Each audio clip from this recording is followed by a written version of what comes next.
আসসালামু আলাইকুম রহমতুল্লাহ। তো হাঁসকে আমরা যতই ফিড খাওয়াই এরা কিন্তু প্রাকৃতিক খাবারে আসক্ত। যেমন এই যে আমি এখানে শামুক দিয়েছি, তো এখন এরা থাপাথাপি করে শামুক খাওয়ার চেষ্টা করছে। তো তার আগেও ওই ক্যারেটে দেওয়া ছিল, পর্যাপ্ত খেয়েছে। এই ক্যারেটটা কেবলমাত্র দিলাম ঘরে। তো আজকে আবার শামুক অর্ডার করেছি, তো দেখা যাক হাঁসের কী অবস্থা হয়। তো অনেকে আমরা যখন ডিম বিক্রি করতে যাই বাজারে, তখন অনেকে ফার্মের ডিম বলে এরা এই একটু তুচ্ছতাচ্ছিল্য করে। অনেকেই অনেক শৌখিন যে ডিম খাওয়ার লোক যারা আছে, তারা মানে স্বাস্থ্য সচেতন লোক যারা আছে, তারা কিন্তু অনেকে ফার্মের জিনিস অ্যাভয়েড করে।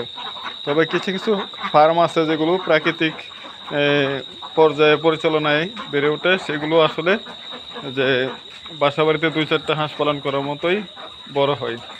তো শুধু ফিড নয়, ফিডের পাশাপাশি হাঁসকে শামুক, কচুরিপানা, অন্যান্য পাতালতা এগুলো দিলে হাঁস কিন্তু প্রাকৃতিক খাবারের মাধ্যমে যে ডিমটা পারবে, সেটা কিন্তু ন্যাচারাল ডিমও বলা যায়। তো শুধু ফার্মের মধ্যে কিন্তু সবসময় এরকম ফিড দেওয়া থাকে, লেয়ার ফিড, অন্যান্য মেডিসিন। তো এর পাশাপাশি যদি শামুক দেওয়া হয়, তাহলে এগুলো মূলত প্রাকৃতিক পর্যায়ে উৎপাদিত ডিমগুলো আমরা পেয়ে থাকি। আর হাঁসকে অবশ্যই শামুক খাওয়ানো ভালো, কারণ শামুকের মধ্যে হাঁসের প্রয়োজনে অনেক পুষ্টি বিদ্যমান আছে।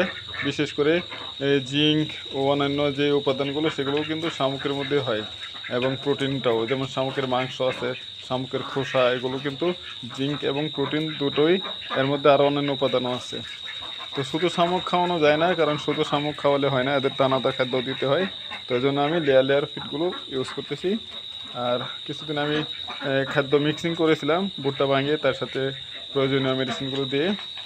তো আপাতত ভুট্টা পাচ্ছি না বিদায় রেডি ফিডটা খাওয়াইতেছি। আর পাশাপাশি আজকে শামুক অর্ডার করেছি, শামুকটাও এদেরকে খেতে দিলাম। তো গত 2-3 দিন হাঁসের একটু সমস্যা, যেমন ঠান্ডা বা পায়খানাতে একটু সমস্যা ছিল। তো এখন আজকে দেখতেছি মোটামুটি ভালোই। তো আল্লাহ ভরসা, দেখা যাক কী হয় পরবর্তীতে। তো হাঁসের চোখের মধ্যে লাইটের আলো পড়ছে, কেমন দেখা যায় যে